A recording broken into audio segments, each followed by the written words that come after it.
Covering the West Bank has always had its challenges for Palestinian and Israeli journalists.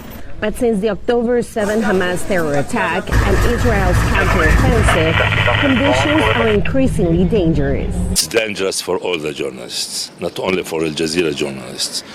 But it seems that we are paying the high price because we are very active and we're trying to cover everything inside the Gaza, even in the dangerous areas. Some journalists say reporting on the military operations by either side has always been restricted. In general, it's challenging to cover military operations in the West Bank. In general, even before October 7th. Especially for Palestinian journalists, but also for Israeli journalists. Israeli journalists can hardly go into areas that are controlled by the Palestinian Authority. Reporting from the West Bank presents a set of unique risks, including attacks by Israeli settlers and Israeli and Palestinian law enforcement. I released the stickers that I am from my car because it is target for the Israeli army and it is target for the settlers to attack any car for press. Before the latest conflict, Bakr had been criticized for his activism and anti-Israel comments. The Israeli government denies targeting journalists. A Ministry of Foreign Affairs spokesperson told VOA via email that almost half of the journalists killed were actually terrorists. But the media watchdog, the Committee to Protect Journalists, has confirmed over 85 journalists killed in the first 4 months of the war, nearly all Palestinian.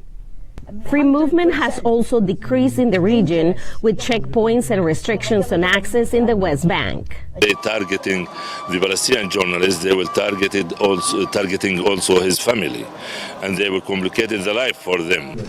Some Palestinian journalists are setting up emergency plans to help teams working under conflict conditions.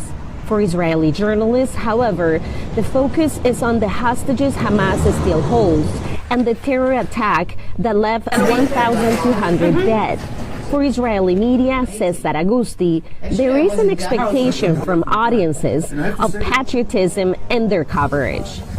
I can tell you that the audience really want the journalists to rally around the flag, and they don't want to see any criticism.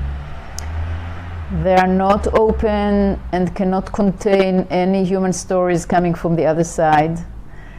Now they cannot contain,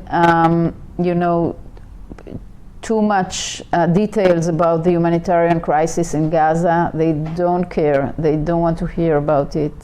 They're still very much concentrated on the devastation after October 7th. That coverage differs from the international media. With the IDF controlling who can enter Gaza, those journalists are requesting independent access to report on the war. Celia Mendoza, VOA News, Jerusalem. Most populated areas is where Hamas